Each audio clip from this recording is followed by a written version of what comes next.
untuk bersekutu, beribadah bersama-sama untuk mengagungkan Yesus Kristus Tuhan Raja di atas segala raja dalam hidup kami. Dan kami percaya dia kami menaikkan pujian, penyembahan, ibadah kami.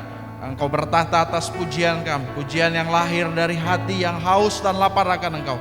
Kami percaya Tuhan beracara di tempat ini. Allah Roh Kudus memerintah penuh dalam hidup kami dan memberkati ibadah ini dari awal sampai akhir. Dan biarlah kami boleh mengalami sukacita yang dari sorga, damai sejahtera dalam hidup kami. Apapun pergumulan kami percaya kami datang kepada Tuhan, sumber pertolongan, sumber jawaban. Terima kasih Bapa, terpujilah nama Tuhan Yesus Kristus. Bapak Ibu yang dikasihi oleh Tuhan, bahwa pertolongan kita adalah dalam nama Tuhan yang telah menjadikan langit dan bumi, yang tetap setia untuk selama-lamanya, dan yang tidak pernah membiarkan pekerjaan tangannya. Turunlah kasih karunia dan damai sejahtera dari Allah Bapa dan Tuhan kita Yesus Kristus menyertai ibadah kita. Yang percaya bersama-sama katakan amin. Berikan tepuk tangan yang paling meriah buat Allah kita. Haleluya. Semuanya kita boleh dong bersorak-sorai.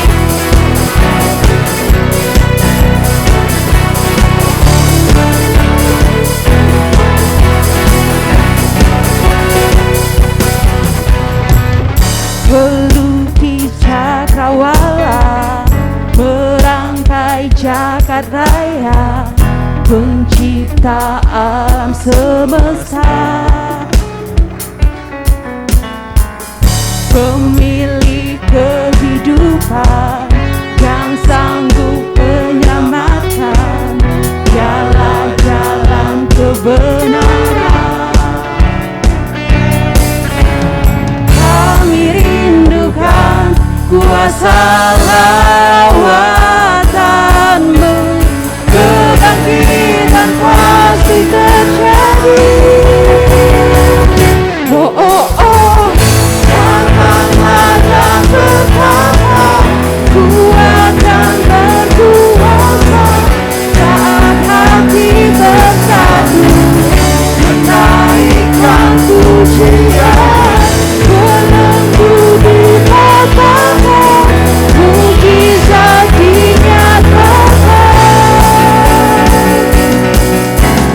Great is our God. Kita percaya Tuhan adalah pemilik kita satu-satunya. Mari dengan sukacita kita menikmati hari pujian ini. Katakan Tuhan pemilik kehidupan,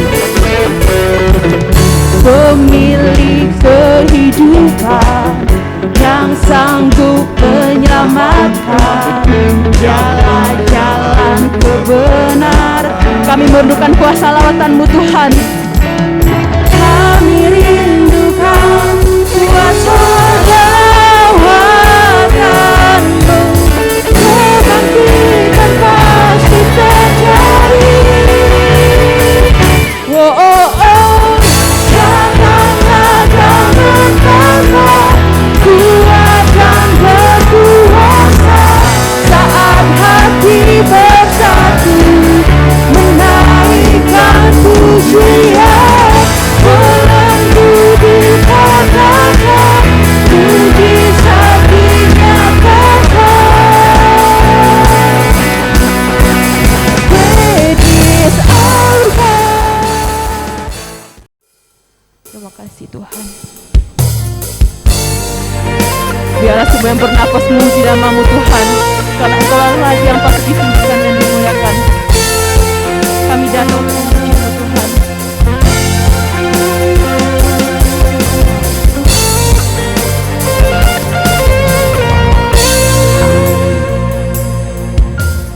Alam semesta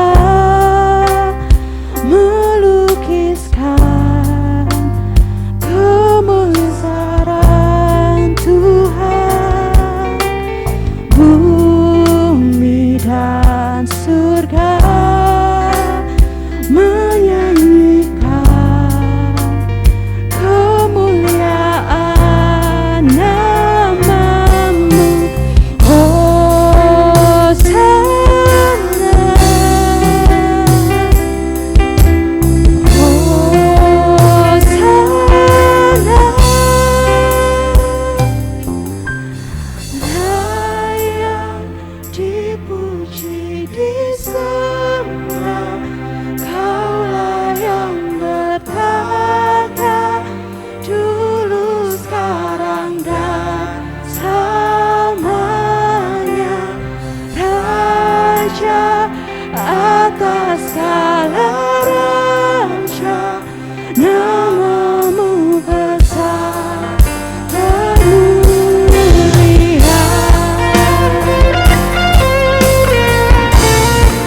kasih Yesus.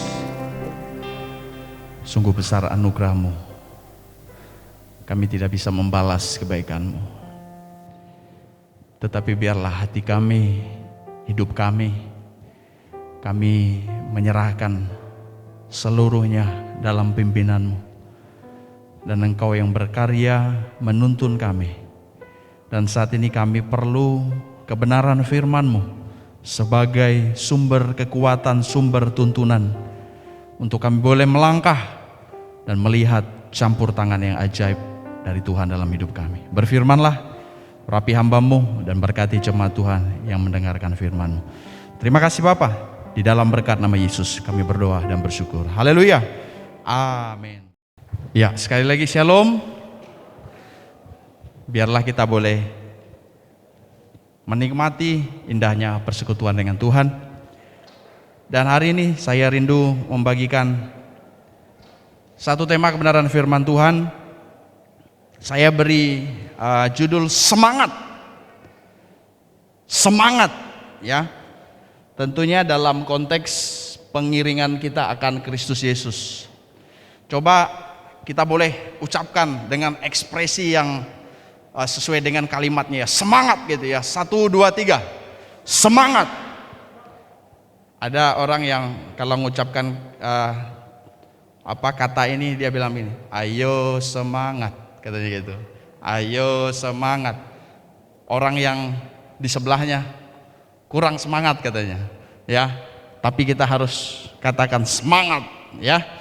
Di dalam Efesus pasal 3 ayat 1 sampai 13, saya hanya mengajak kita membaca beberapa ayat. Nanti kita boleh baca satu perikop di rumah ya. Saya mengajak kita baca ayat yang pertama, ayat 6, ayat yang ke-7 dan ayat yang ke-13. Kalau sudah dapat boleh katakan amin. Ya, kita buka Alkitab, saya bacakan, Bapak Ibu boleh simak ya, perhatikan. Ini pelayanan Paulus kepada orang-orang di luar Yahudi. Karena Injil bukan hanya untuk orang Yahudi, tetapi juga untuk segala bangsa yang percaya. Ayat 1 berkata, itulah sebabnya aku ini Paulus, orang yang dipenjarakan karena Kristus Yesus untuk kamu, orang-orang yang tidak mengenal Allah. Dia dipenjara karena Kristus untuk jemaat Efesus yang tadinya tidak mengenal Allah. Lalu ayat yang ke-6, yaitu bahwa orang-orang bukan Yahudi karena berita Injil turut menjadi ahli waris dan anggota-anggota tubuh. Perhatikan ya, ahli waris dan anggota-anggota tubuh dan peserta dalam janji yang diberikan dalam Kristus Yesus. Orang-orang bukan Yahudi karena berita Injil mereka menjadi ahli-ahli waris, mereka menjadi anggota-anggota tubuh, dan mereka menerima janji dari berita Injil. Ayat yang ke-7, dari Injil itu aku telah menjadi pelayannya menurut pemberian kasih karunia Allah yang dianugerahkan kepadaku sesuai dengan pengerjaan kuasanya.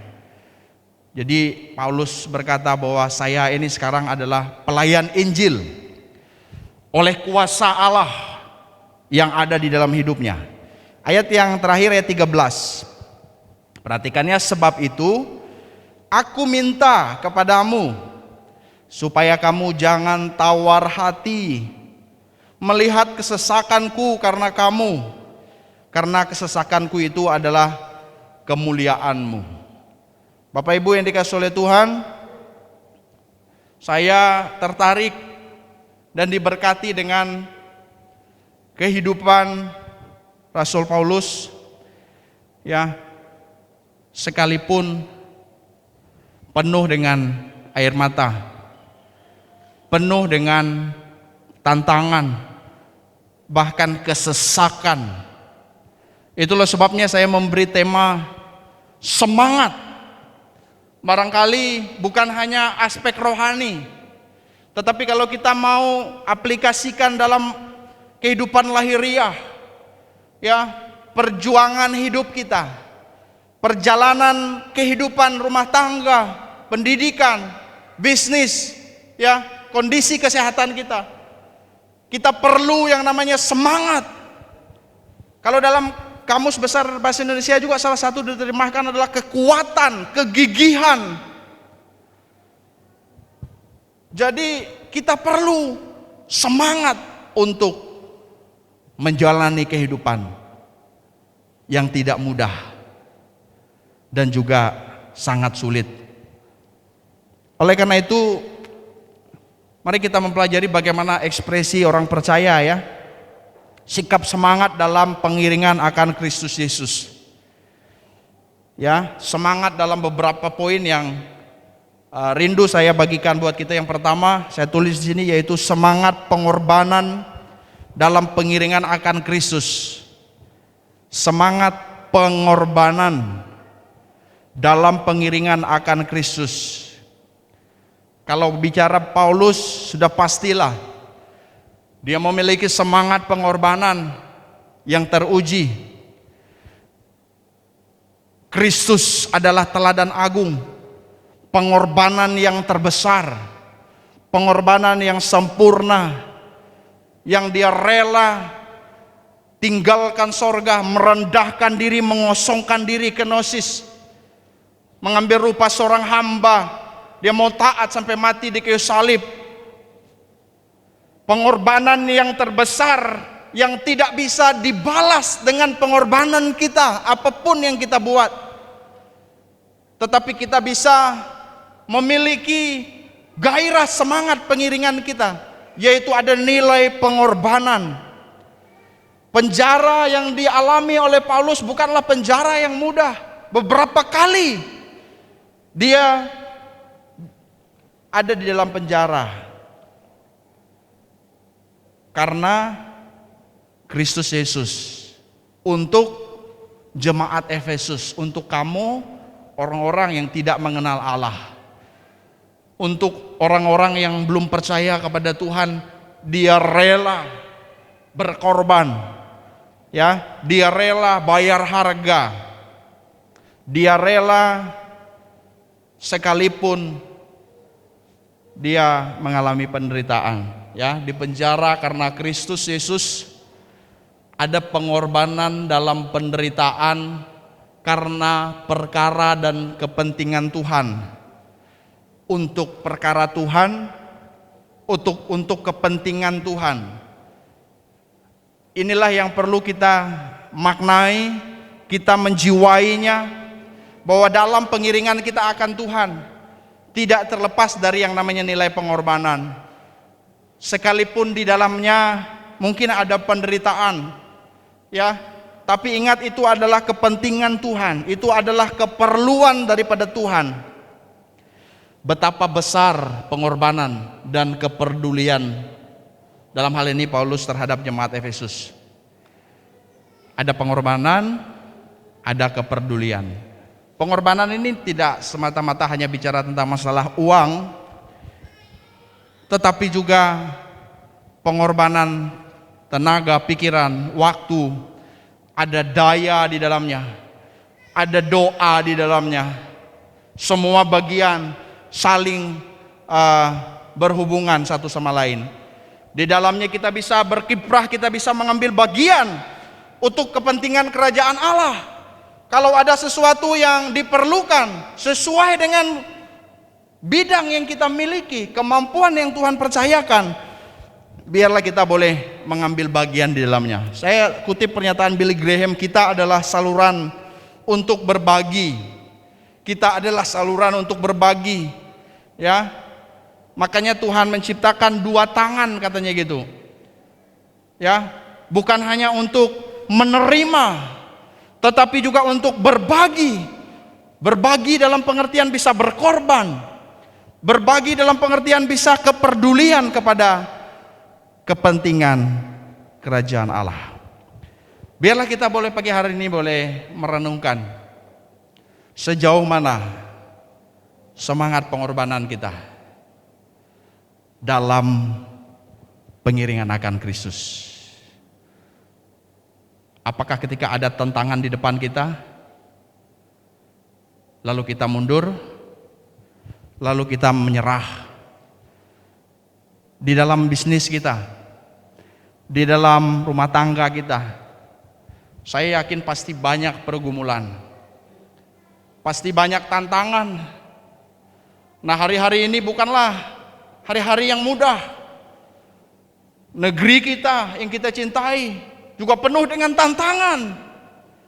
Ya, corona yang masih merebak sampai hari ini, itu juga merupakan sebuah tantangan yang tidak mudah, sehingga berdampak ke segala penjuru aspek kehidupan.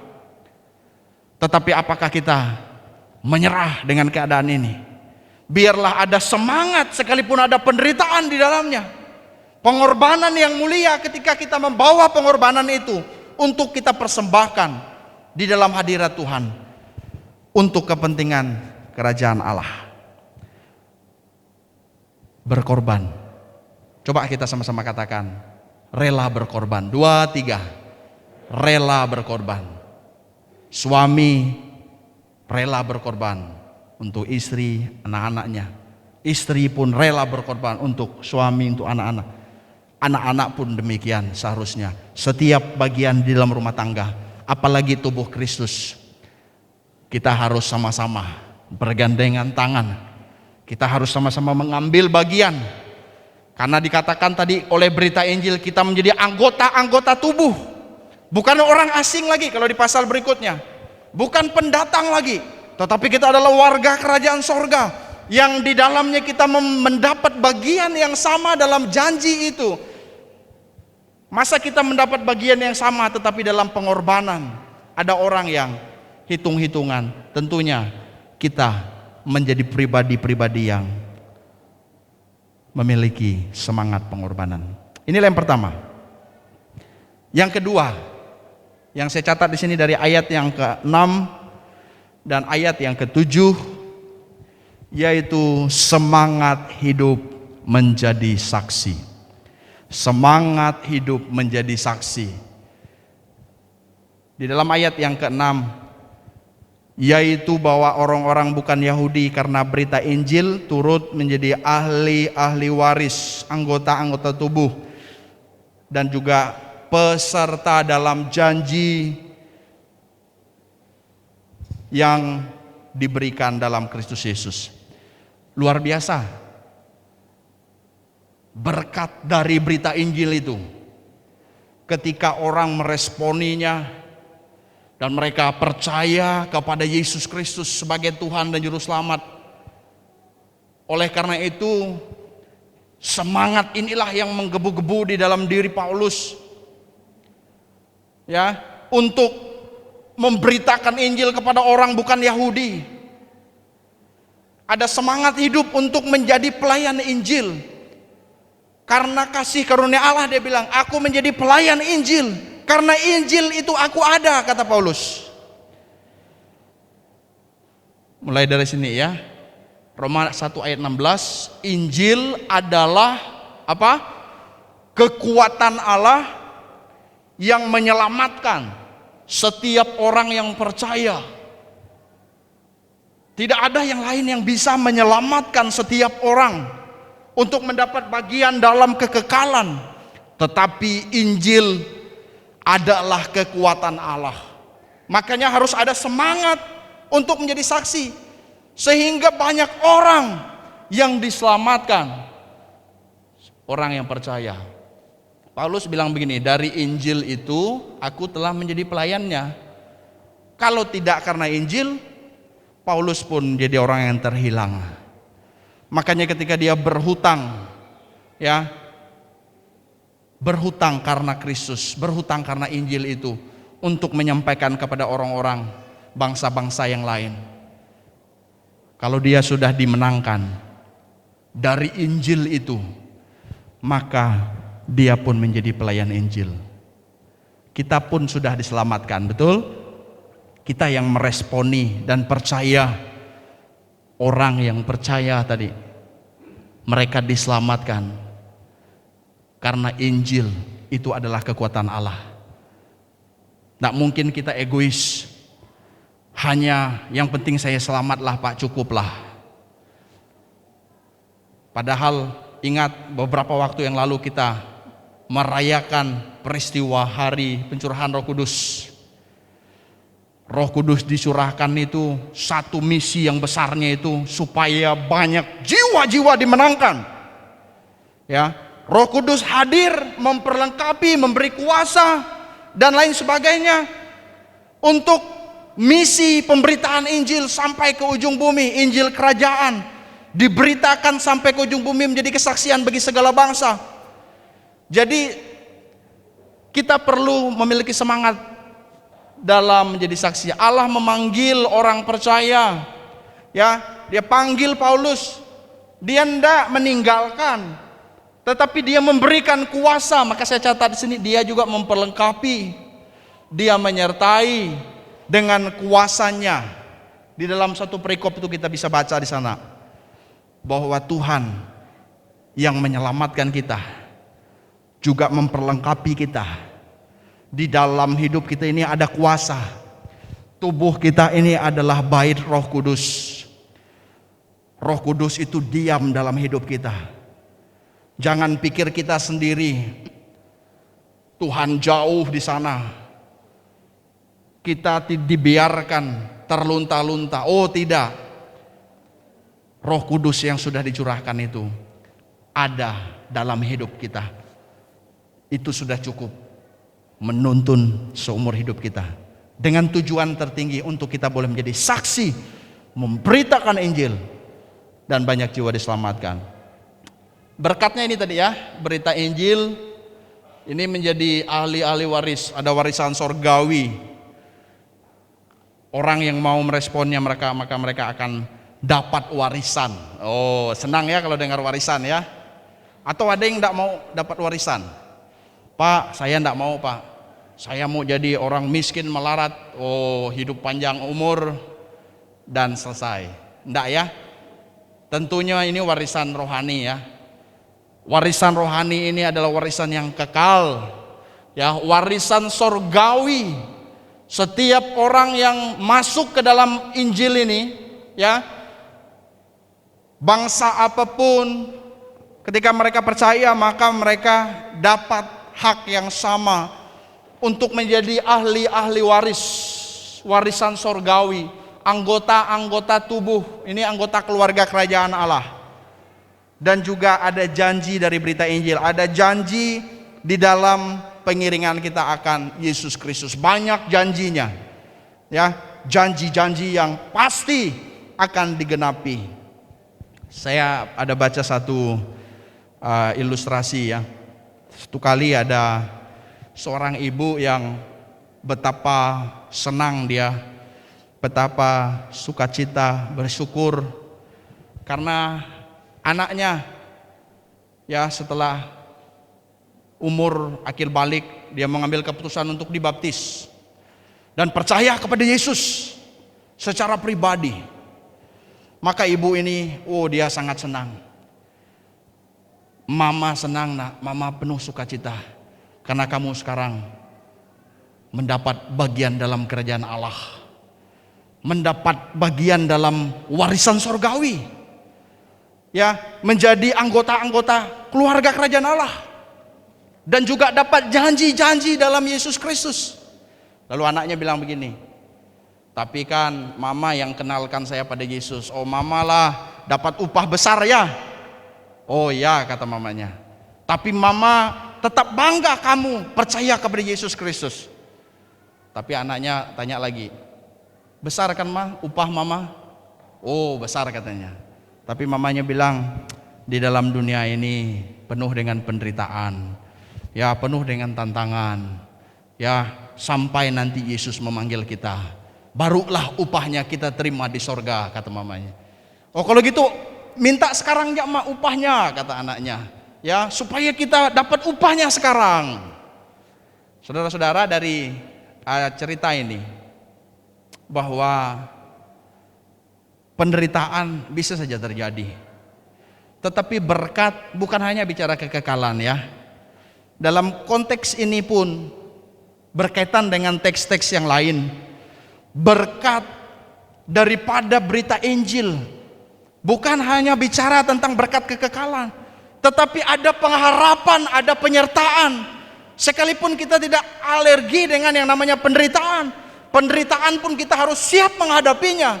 Tetapi percayalah bahwa ada kekuatan Tuhan menopang kita, ada pengharapan di dalam Yesus Kristus, tetapi juga ada berkat kekekalan yang disediakan di dalam berkat daripada berita Injil. Oleh sebab itu biarlah kita boleh memiliki semangat untuk jiwa-jiwa. Bulan 10 ini kita ada program baptisan air. Maka waktu kami diskusi dengan Pak Andreas bulan lalu, 1 bulan kita promosi untuk baptisan air. Ya, puji Tuhan udah ada beberapa jiwa yang merespon mendaftar. Ada jemaat POSPI juga, mereka ada yang mendaftar. Dan saya percaya bahwa kita rindu banyak jiwa dimenangkan, amin. Kita rindu keluarga-keluarga kita yang belum percaya juga dimenangkan. Saya yakin kita sudah mungkin berdoa selama ini. Ada orang yang doa 1 tahun, barulah Tuhan jamah hati, ya, temannya, sahabatnya.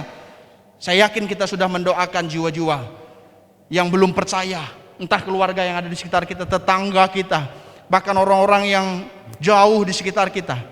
Doakan, karena doa itu besar kuasanya, dan percayalah bahwa Tuhan bekerja untuk menjamah hati mereka. Kalau kita belum berdoa, mulai hari ini boleh kita ambil waktu. Kita boleh ingat, adakah orang di sekitarku yang belum menerima Yesus? Aku mau mereka juga mendapat bagian dari berita Injil ini, mendapat warisan sorgawi. Aku mau mereka juga menjadi anggota-anggota keluarga kerajaan Allah. Aku mau mereka mendapat berkat dari janji-janji di dalam Yesus Kristus. Ketika kita ambil waktu, kita boleh catat namanya, kita boleh doakan. Ya, beberapa waktu yang lalu saya pernah mencatat, enggak orang jauh, om saya sendiri, paman. Ya, saya catat lalu saya mulai doakan, walaupun mungkin enggak aktif doanya ya, tapi waktu kita ingat kita doakan, dan Tuhan gerakkan satu kesempatan untuk saya ketemu dan rasanya semangat menggebu-gebu untuk menyampaikan Injil. Mungkin kita ada yang punya cara masing-masing untuk memberitakan Injil, tapi waktu itu saya beritakan Injil dengan kita dulu pernah training itu ya, ada 2 kalimat yang disampaikan itu, dan betul responnya sungguh baik, dan pada akhirnya beliau ya percaya kepada Tuhan sebagai Tuhan dan Juru Selamat, dan memastikan hidup kekekalan ya. Karena kita tanya, yakin enggak kalau Tuhan panggil kita hari ini kita masuk surga? Banyak orang yang enggak bisa menjawab kalimat ini. Banyak orang yang tidak yakin. Banyak orang yang ragu-ragu, apakah saya masuk surga, Pak? Ya, jangan-jangan saya belum masuk surga. Ya, dan saya yakin bahwa ketika kita mendoakan dan Tuhan akan menggerakkan hati kita, kalau ada kesempatan dengan berani, tidak perlu takut kita memberitakan Injil, tidak perlu kita takut, asalkan dalam hikmat Tuhan, ya tentunya dengan etika, dengan kesopanan. Saya yakin bahwa Tuhan menolong kita, ada Roh Kudus dalam hidup kita. Kalau kita malu, ya, kalau kita malu, kapan kita menyampaikan? Kalau kita terus tidak berani, kapan kita menyampaikan? Saya punya kerinduan ketika ada kesempatan bertemu dengan orang yang belum percaya Yesus dan mereka meresponi. Kadang hati saya menggebu-gebu ya. Rasanya saya pengen sampaikan bahwa Yesus Kristus adalah Tuhan Juru Selamat. Ada waktunya kita sempat menyampaikan, ada waktunya juga tidak bisa ya. Tetapi yang pasti bahwa Tuhan memanggil kita untuk menjadi saksi. Tuhan memanggil kita untuk memberitakan Injil. Ya, biarlah kita boleh memiliki semangat dalam menjadi saksi. Pulang dari tempat ini kita boleh renungkan beberapa jiwa yang kita mau doakan. Siapa yang kita mau doakan? Ya, jadi saksi bukan hanya lewat perkataan.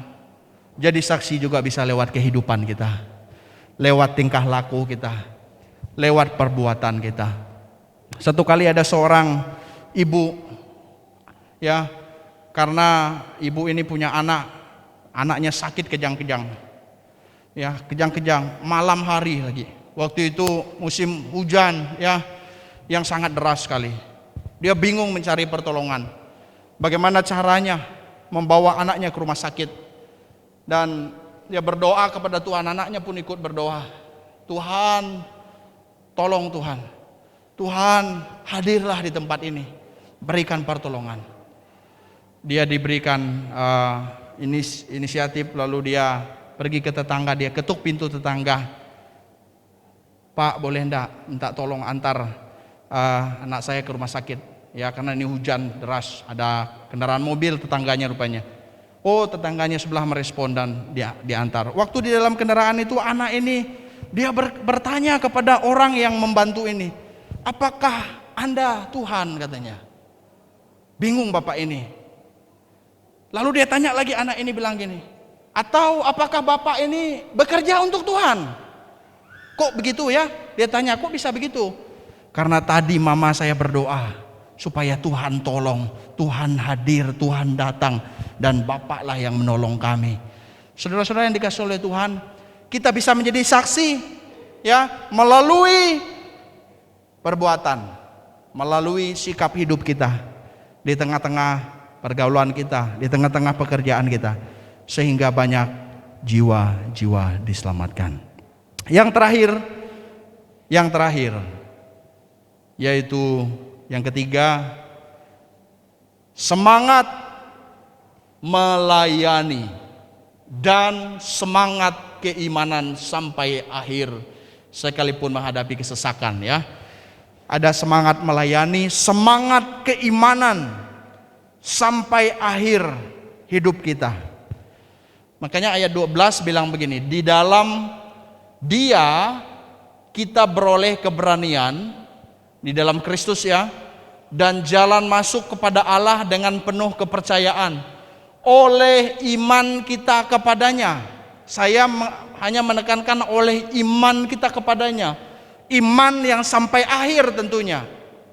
Iman yang terus. Jadi ada semangat melayani, karena dia melayani bangsa-bangsa bukan Yahudi, ya, sekalipun tantangannya begitu berat. Tetapi juga ada semangat iman yang harus terus menggebu-gebu sampai langkah akhir. Iman ini menyangkut keputusan yang menentukan hidup. Iman ini menyangkut keputusan, ya. Kalau kita berhenti di tengah jalan dalam pengiringan kita kepada Tuhan, tentunya sia-sialah perjuangan keimanan kita. Tetapi kita yang diberikan jalan masuk kepada Allah lewat Kristus Yesus, diperdamaikan dengan Allah lewat Yesus Kristus, biarlah kita boleh memiliki semangat keimanan sekalipun menghadapi kesesakan. Ya, ayat 13 bilang begini, sebab itu aku minta kepadamu supaya kamu jangan tawar hati, jangan tawar hati. Tawar hati. Tidak ada lagi semangat di dalamnya, pesimis yang ada. Tetapi kita harus memiliki kebulatan hati. Hati kita penuh dengan gairah yang menggebu-gebu, supaya kamu jangan tawar hati melihat kesesakanku, kesesakan Paulus, karena kamu, ya, karena kesesakanku itu adalah kemuliaanmu. Sekalipun Paulus menderita, tetapi banyak jiwa-jiwa dimenangkan. Sekalipun Paulus ada dalam penjara, ya, pengorbanan yang luar biasa, mengalami kesesakan, aniaya, tetapi banyak jiwa-jiwa yang dimenangkan. Karena apa? Karena ada semangat melayani Tuhan. Jangan pernah berhenti melayani Tuhan. Tuhan berikan kita talenta karunia, maka kobarkan, kata firman Tuhan, kobarkan karunia. Jangan tidurkan, ya, sehingga karunia itu tidak berfungsi. biarlah kita gunakan untuk melayani Tuhan. Yang sudah melayani, teruslah giat melayani, semangat melayani, dan tetap memiliki semangat keimanan sampai akhir hidup kita. Saya tutup dengan pernyataan dari Teresa dari Kalkuta. Beberapa bagian ini ya, ada banyak tetapi saya ambil beberapa. Bapak Ibu, dia menulis bahwa hidup adalah tantangan. Hidup adalah tantangan. Hadapilah. Baik di dalam kehidupan lahiriah kita, kehidupan rohaniah kita, ada tantangan. Hadapilah. Jangan menyerah. Hidup adalah kasih. Cecaplah. Ya, rasakanlah. Hidup adalah kasih. Di dalamnya juga ada pengorbanan. Berkorbanlah. Hidup adalah kesedihan. Lewatilah. Waktu ada kesedihan, ada air mata, kelihatannya kok panjang, kok lama, kok belum selesai Pak Lukas, sampai hari ini pun belum selesai. Ya, lewatilah. Hidup adalah sebuah perjuangan. Hidupilah perjuangan itu. Semangatlah dalam kita berjuang. Hidup adalah sebuah kebahagiaan. Rasakanlah kebahagiaan. Hidup adalah hidup. Pertahankanlah. Maka saya kutip juga ada sebuah pernyataan, Allah adalah sumber pemberi semangat yang membangkitkan daya juang. Mari kita tundukkan kepala kita. Pemain musik, jangan boleh maju ke depan. Mari kita renungkan firman Tuhan. Terima kasih Yesus. Haleluya.